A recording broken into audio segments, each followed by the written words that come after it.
Welcome to the season finale of Jets Final Drive.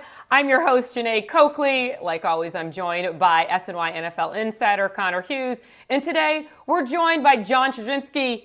JJ, you were the guy who led us off, and you're going to finish off with us. Because, guys, we've actually made it. We've made it to the end of the Jets season.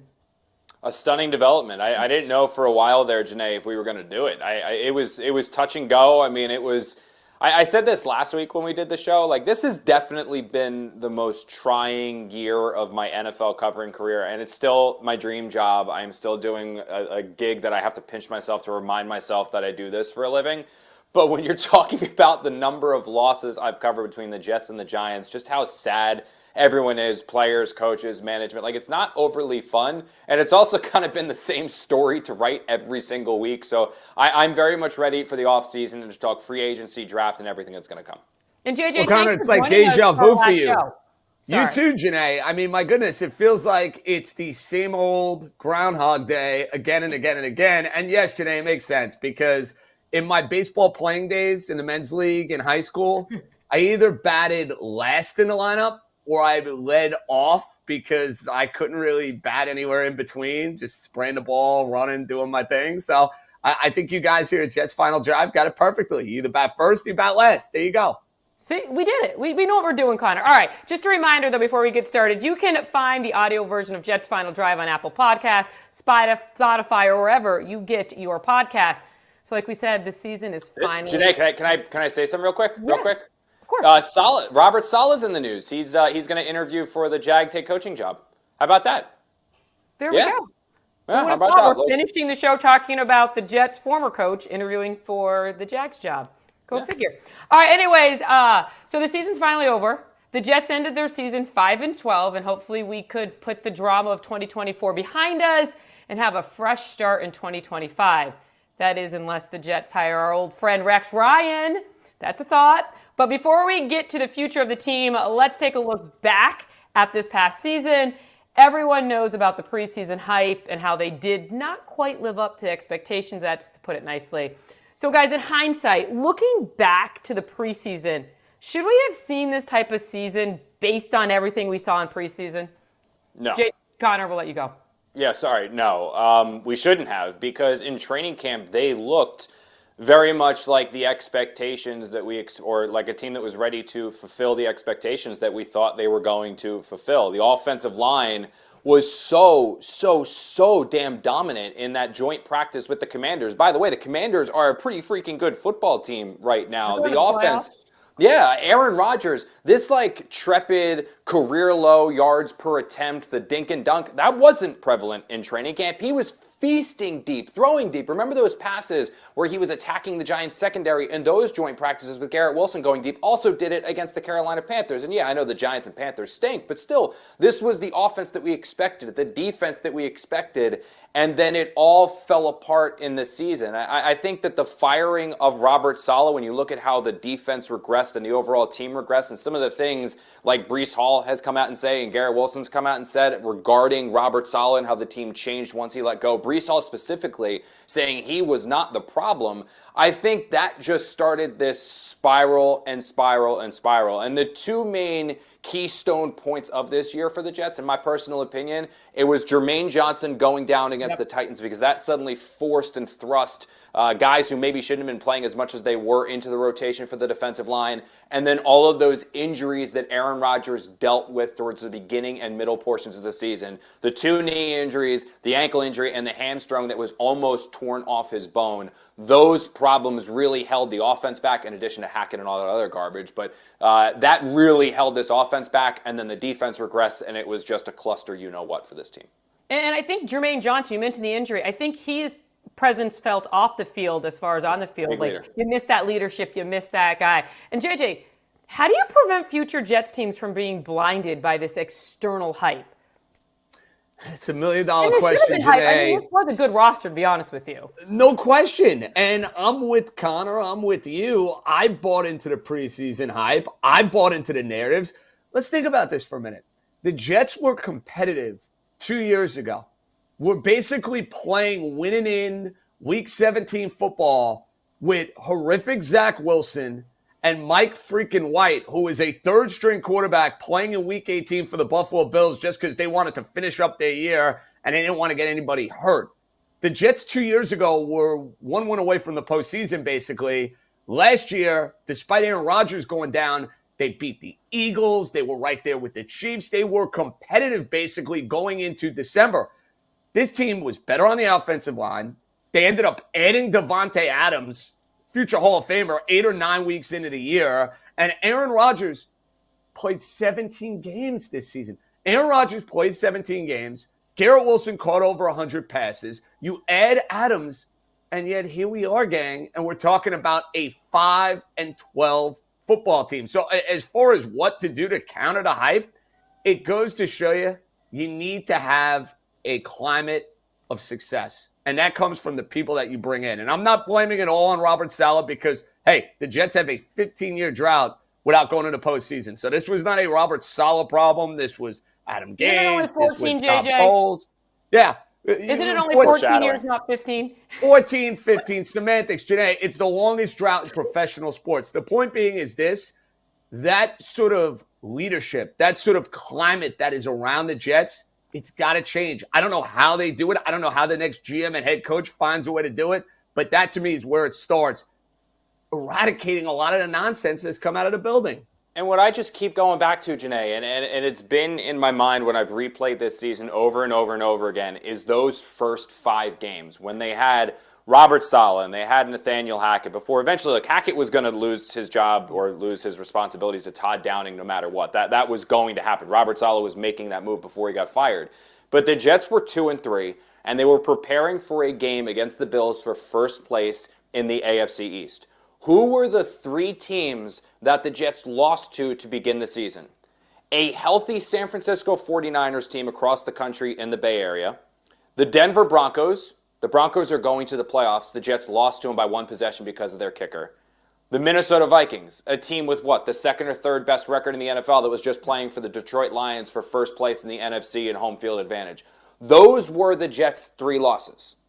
Healthy Niners, Denver Broncos, Minnesota Vikings, and they pulled the plug. For the Vikings and the Broncos, it was 1 possession, 1 score games, and it all just unraveled from there because I'm not saying Robert Saleh was going to get the Jets to the playoffs. I'm not saying Robert Saleh was a coach of the year. What I'm saying, though, is that the operation that the Jets had was sound because everyone knew their roles. The offensive staff was going to be Todd Downing calling the plays. Jeff Ulbrich, who I still believe is a very, very good defensive coordinator, had the defense humming where they were top 5 in just about every single statistical category.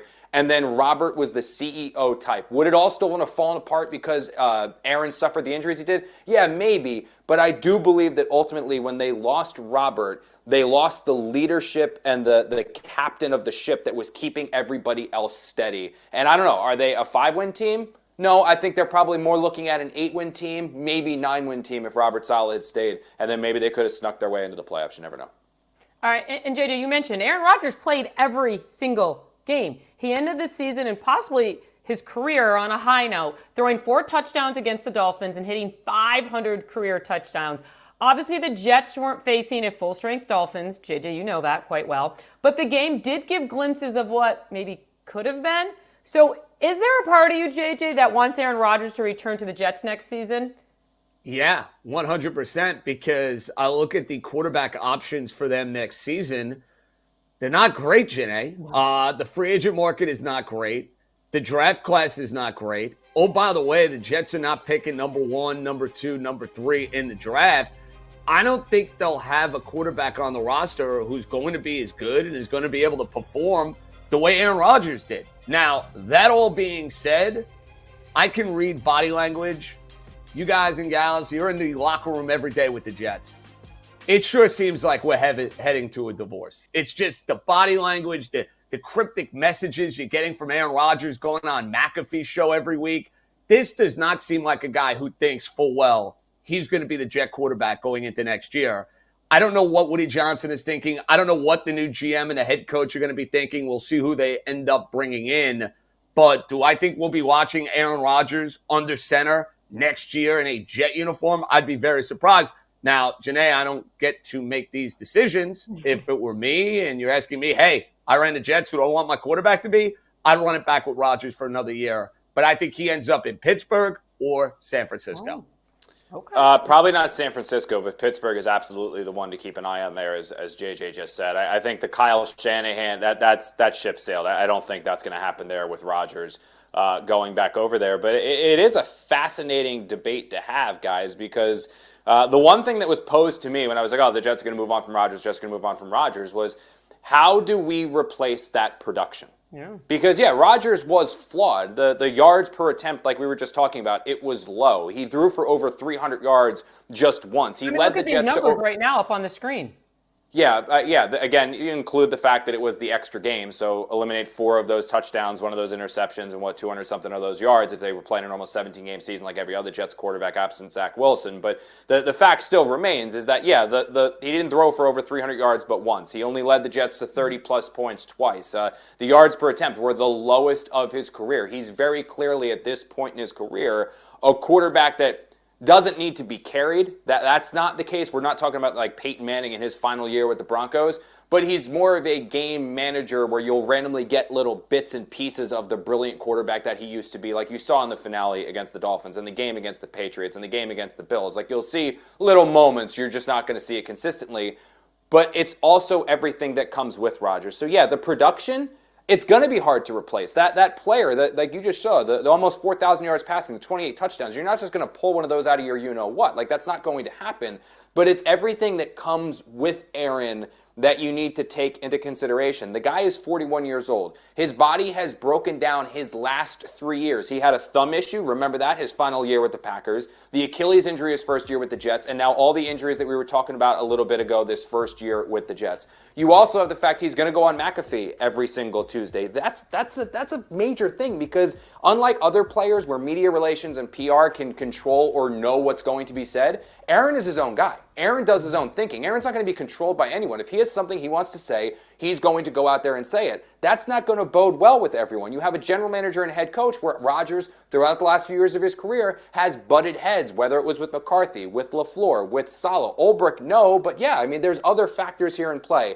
And the main one, I don't get the sense, even though Woody Johnson told the New York Post that he's going to leave it up to the general manager and head coach, I don't get the sense, and certainly Rodgers doesn't get this sense, that Woody Johnson really wants him back next year. I think this is something where the organization just prefers a fresh start and to turn the page on what has undeniably been 2 of the most disappointing years in franchise history. Get the new head coach, get the new general manager, figure it out at quarterback, whether it's Tyrod Taylor and someone like Justin Fields or something like that, but just turn this page, go on somewhere else, and let Rodgers go play with Mike Tomlin in Pittsburgh.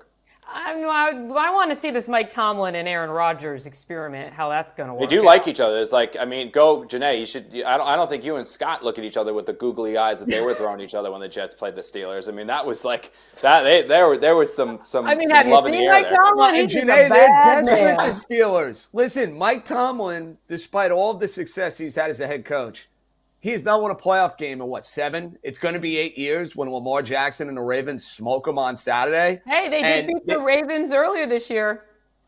They did, and I know they've had success against them in the past. Their offense stinks. Russell Wilson is beyond cooked. They have one playmaker at wide receiver, and they're a win-now team, Jeane. Mike Tomlin, if he's sticking around in Pittsburgh and if he's not going to be, quote-unquote, traded in the offseason, they want to win a playoff game. They're not dismantling that team. They're going to look at their options. I think they're going to have a hard time doing better than Aaron Rodgers. I'll be reunited with Mike Williams. That's going to be real cute. All right, we're moving on. Good point. I didn't even think about that. Yeah. We have to finish. We have to keep continuing with the Jets. Moving on to topic 3. All right. So the Jets announced the team's awards, which the locker room votes on, and Jamie Sherwood took home the top honors as team MVP. It's your guy. That's your guy. SNY's own pretty much. Do we cut him checks? I mean, he's on SNY so damn much. I think he should get that appearance. He is the team MVP, obviously. Yeah. I mean, this man went from converted safety to being their main linebacker, and CJ Mills went out. CJ's my guy. It's the linebackers. I love the linebackers. All right, so JJ, I'll start with you. Who would you have given the Jets 2024 MVP to? Had a really hard time with this homework assignment, guys, because you're talking about a 5-win team. So this was difficult. I didn't want to go with Sherwood. He had a tremendous season. He'd be my most improved player. I thought about Garrett Wilson, who statistically speaking kind of pops off the page at you, but there were way too many games where Garrett Wilson wasn't the focal point of the offense with the trade of Devontae Adams. And I couldn't give it to Aaron Rodgers because he's the quarterback of the team with his Hall of Fame resume, and they won 5 games. So what I decided to do, and I know I went off the beaten path a little bit here, I'm giving the award to the Jet offensive line after the injury to Tyron Smith, because I look at what the Jet offensive line was able to do. They played really well. Simpson was tremendous. Vera Tucker was tremendous. I like what I saw from Tippmann. Morgan Moses, when he's out there, is an absolute beast. And Fashanu, I can't say enough good things about him from what I saw in his first year coming out of Penn State. So I know this is unconventional, and I think it speaks to how low a bar gang it's been for the Jets on the offensive line. When they put Fashanu at left tackle in for Tyron Smith, their line really started to cook over those, mid-portion, mid-stretch of the year, if you will. I know I'm grasping here. You're talking about a 5-win team, so that's what I'm deciding to do. No, I like it. I like that because you 100% right on every single thing you said. What about you, Connor?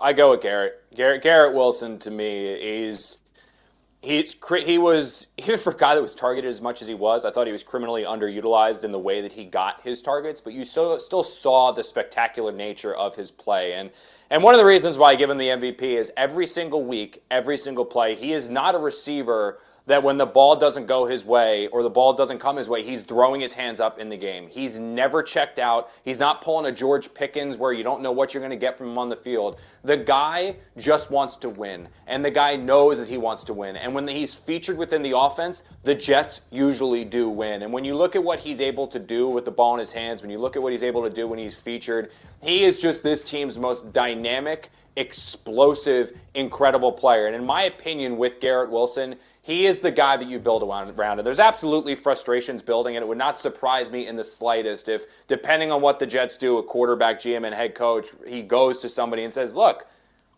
maybe I want to go play with C.J. Stroud again in Houston. Or maybe, the Chicago Bears need a receiver. Maybe that's where I end up with. That wouldn't surprise me. But Wilson is the guy that no matter what he wants right now, you do everything that you can to mend things with him because he is a player that you build around. And I think what's most impressive about him, other than his physical ability, which we see is absolutely spectacular, one of the best receivers in the NFL, undeniably the best receiver on this team, and probably this team's best offensive player, is that he just wants to win. He doesn't care about money. He doesn't care about fame. He just wants to win. And you see how much the losing takes a toll on him. Those are the people you want in the locker room. That's the culture that you want in the locker room. You want more Garrett Wilsons, not less. And that's why he's my MVP.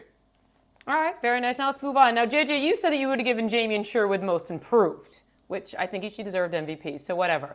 So let's move on to next year. So who is your prediction for the 2025 Jets most improved player? Wow, great question.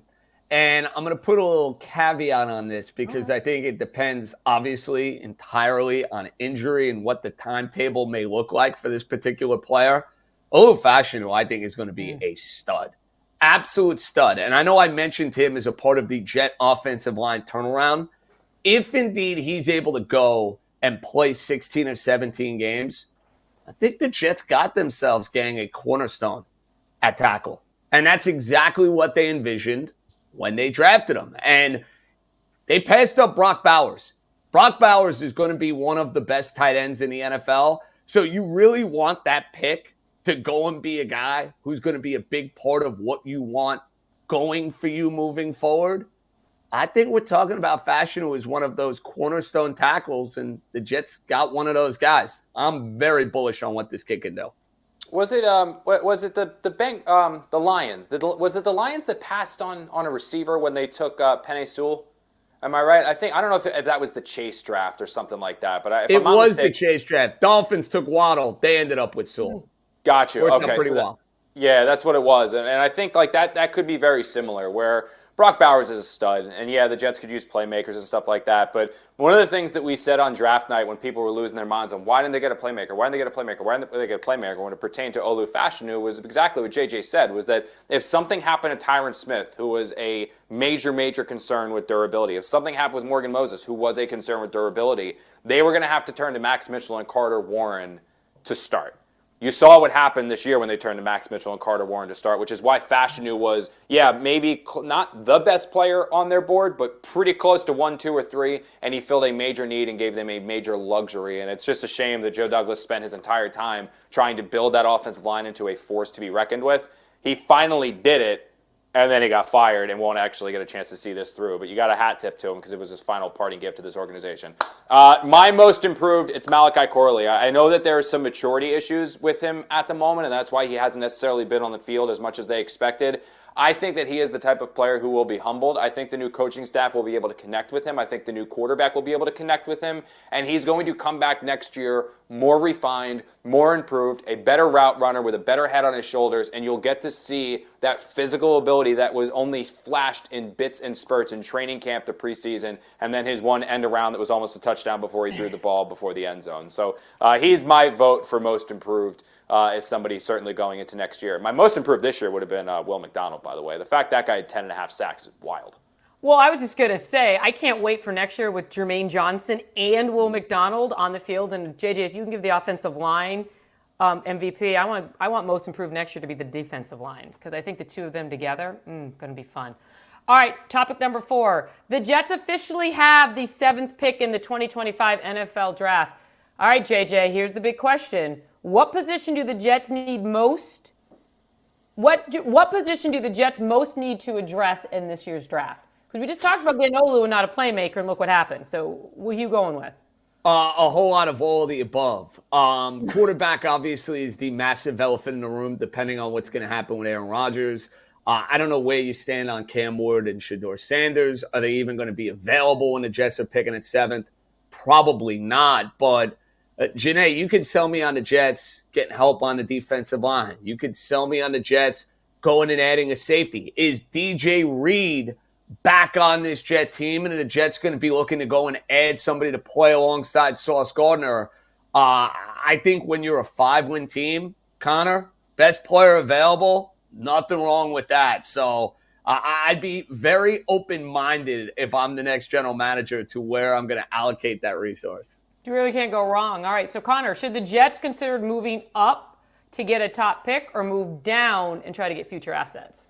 I think the best possible thing that the Jets can do in this draft, and I don't necessarily know if it's going to be possible because it's really only 2 players at the quarterback position worthy of a top 10 pick, and it's Cam Ward and Shedeur Sanders, and they're probably going to go some variation of 1-2, 2-1, depending on the Giants trying to move up, all that fun stuff. When you see teams really starting to trade up, it's usually to trade up and get a quarterback, and that's when you can really recoup assets. But the Jets need a quarterback. They need a future quarterback. That's not Jordan Travis. They need a franchise quarterback on this roster.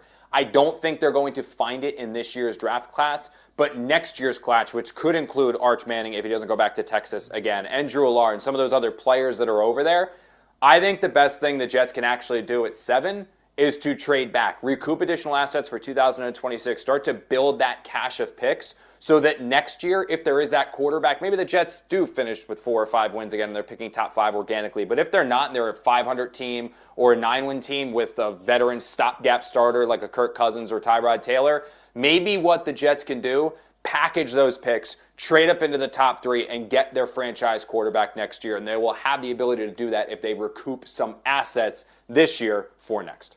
Well, are you going for the job, the GM job? Because they're in need of one. I would like to do that. Yeah, that'd be fun. I don't think everybody's being interviewed. All those guys are hiring me though. Yeah, I don't think they're going to talk to me though. All right. Anyways, the Jets continue their head coach and general manager search by requesting to interview over a dozen people. None of them included Connor Hughes. Right after the season is. So JJ, do you like the Jets' approach to hiring these positions? I mean, interviewing as many people as possible, except Connor. Yeah, why not, Jeane? Listen, when again you have the longest drought in professional sports when it comes to not qualifying and making the postseason, they have had plenty of time to go through a list of names. So yeah, bring them in. It's meetings. It's getting to hear intel on what goes on with successful operations throughout the sport. I don't see what the downside would be. In a perfect world, you'd be able to go and identify a candidate and a target that you really want. And maybe that guy was Mike Vrabel, and maybe that went out the window once Jerome Mayo got fired. But I don't see a downside in bringing in as many GM and head coaching names as you want to throw out there. Connor, are the Jets viewed as a top landing spot compared to other teams? Because how many other positions are open right now? That's a tough one. I don't think they're the top landing spot. The best available position for anybody right now is the Patriots. I mean, you're talking about a player that is viewed and considered a budding franchise quarterback in Drake May. You're going to have another top 5 selection that you can either use or trade back to recoup additional assets. You have a owner that is known to be pretty patient, although he did pull the plug on Gerard Mayo after 1 year. By the way, that's because he thinks he's getting Mike Vrabel. And then you've got over $120 million in salary cap space. So that's the best position. I think the Saints, with their ownership, is going to be viewed very, very highly. The Bears' vacancy is going to be pretty high just because of the fact that they've got Caleb Williams, a lot of young talent. And if you view Caleb Williams as what many viewed him coming out last year, you're going to die to go work with them. And then the Jacksonville Jaguars is another opening where, again, an owner that's willing to spend, and you've got Trevor Lawrence. But the Jets are not an undesirable position. There's just some things that they're going to have to figure out. I mean, there's a lot of talented pieces on this roster already. That's a feather in the Jets' cap. Not too often you can get a top 10 running back in Breece Hall and Garrett Wilson, an offensive line that is 4/5 stabilized, and the only weakness being right tackle, which should be a pretty easy fix in free agency or the draft. And a defense that, while they're going to be losing some people like DJ Reed, with the right coach on the sideline, can be a top 5 unit, because that's what the Jets were before Robert Saleh was fired. The problem with the Jets is you don't have your answer at quarterback. You don't necessarily have a means this year to get that answer at quarterback for the long term. And there are a lot of concerns with the salary cap situation. They've got $28 million right now. They can increase that to, I think it's $60 million with the releases of Allen Lazard and Devontae Adams. But then once they cut Aaron Rodgers, they're going to go back down to like $35-ish million in salary cap space, which ranks 20th, 15th, 20th most in the NFL. So it's not the most desirable position, but it's not one that people are going to be like, oh my God, no, stay away. All right, topic 6, our last one of the year. Before we wrap the season of the Jets' final drive, we want to get your way too early 2025 Jets season predictions. But we're going to keep it real quick, all right? First up, we'll start with you, JJ. Who will be the Jets hire as head coach and GM? GM, I have a hard time throwing a name out there because, look, you're going to have a tougher time getting a guy as qualified as Joe Douglas. I mean, Joe Douglas, from a resume standpoint, it couldn't have been any better. I'll say Ryan Grigson, who is a former GM with the Indianapolis Colts, whose resume looks a heck of a lot better looking at what the Colts have turned into over the last few years. And I'll say Brian Flores is going to be the head coach. He's got New York ties. He has head coaching experience, did a brilliant job with the Minnesota defense. And I think, Jeane, he can learn from the mistakes he made with the Miami Dolphins. I think for this climate here in New York, the Jets need a leader of men. Brian Flores is that. And they need a program builder. He took over a tanking Miami Dolphin team. Second year, they won 10 games. I think Brian Flores deserves a second chance. I'll say he's the Jets' next head coach. Ooh, Connor. I actually like JJ's. Like I would sign up for that, but for the I love Grigson. I don't think he's getting enough credit, and he's hated too much. I think Grigson would be an incredible hire for the Jets, and I think Flores would be an incredible hire for the Jets. I'll go opposite, though, obviously, for not being the exact same. They're going to interview this guy from the Eagles at Alec Halaby. I didn't know that much about him. Somebody reached out to me when I was talking about potential GM candidates, and they said that this guy is a budding star. A lot of the master mindful, if that's even a word, things that Howie Roseman does in Philadelphia, he's the guy that's behind them. He's the guy that thinks of them. He's the one that takes him to Howie and says, hey, maybe we should try this. He's been brought up in one of the most successful organizations we've seen over the last 10 to 15 years, a team in the Eagles that just year after year after year is some variation of good. I think he would be an incredible, incredible hire for the Jets. A little outside the box. I know they want experience. I know they don't want first time. But he is somebody that I think, based off of what I've heard, and I don't know him personally, but just from what people have told me, I think he'd be a pretty good outside the box if the Jets decide to go with a first-timer. Coach, Aaron Glenn. He knows, again, first-time Jets want experience, but he knows how the New York market works. I was insanely impressed with the defensive job he's done with the Lions, despite the fact they've lost basically every starter they had before the season. Masterful game plan against the Vikings to clinch home field advantage. Comes from a winner, knows New York, knows the Jets, want to build the Jets into the winner. If he doesn't go to the Saints, I think he'd be a great hire for New York.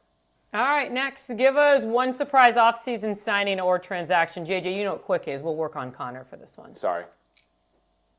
My goodness, a surprise transaction? I don't think it's that big of a surprise. Give me a quarterback. Let's get nuts here. Kirk Cousins.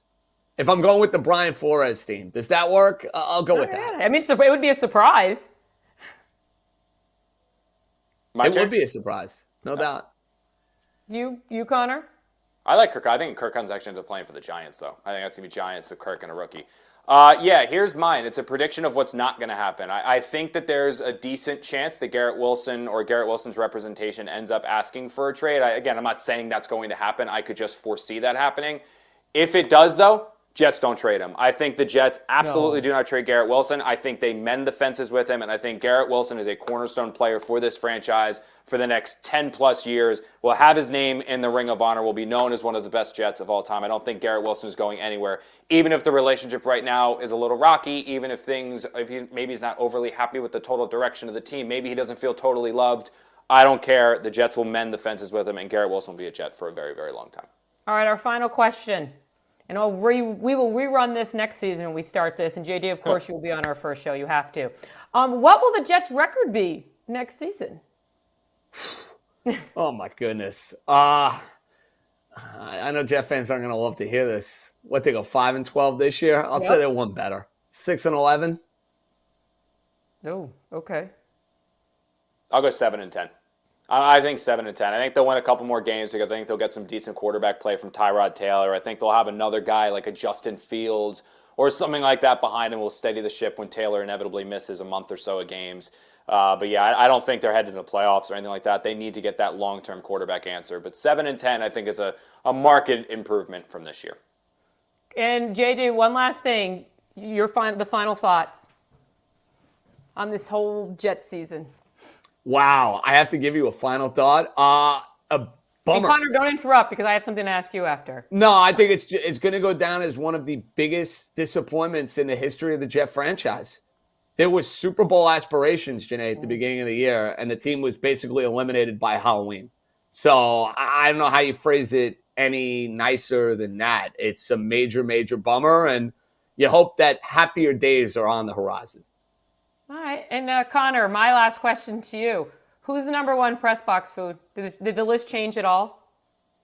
No, number one is still Dallas. Dallas is still number one. That's a restaurant, Jeane. You know that. I mean, you've been. It's a literal restaurant, and I think I have Tampa Bay number 2, and then Atlanta's number 3. But it's very, very hard to beat Dallas because honestly, guys, if you went into the Cowboys press box and you beef. Yeah, you get that caliber of food at a restaurant, you'd be like, yeah, it's a good meal. Like, you wouldn't be upset you got. Like, oh, these press box. Like, okay, it's good for a press box. Now, Dallas is an actual restaurant. Jerry's World is nothing better. We going to any new places next year? I got to check. I don't know. Is L.A. on the list? The only two I haven't been to yet are L.A. and Seattle. Those are the only stadiums I'm missing. Year. We have Tampa, Jacksonville we had to. Maybe Tampa's a reunion. So good. Tampa's a top 5. Reunion with Connor's making sure he's on that trip for the Jets. He's orchestrating that one. He's making sure he's going to Tampa. All right, guys, it's been fun. Even though, unless Buffalo moves up next year, you and I are not going to be friends after this year, Connor. Moving up. Hey, it's been fun, guys. Seriously, a lot of fun. Thank you all for joining us on this episode of Jets Final Drive and all season long. Once again, you can find the audio version of Jets Final Drive on Apple Podcasts, Spotify, or wherever you get your podcasts. For Connor Hughes, JJ, I'm Jeane Coakley. Have a great season. And next year, let's talk playoffs, maybe? Playoffs?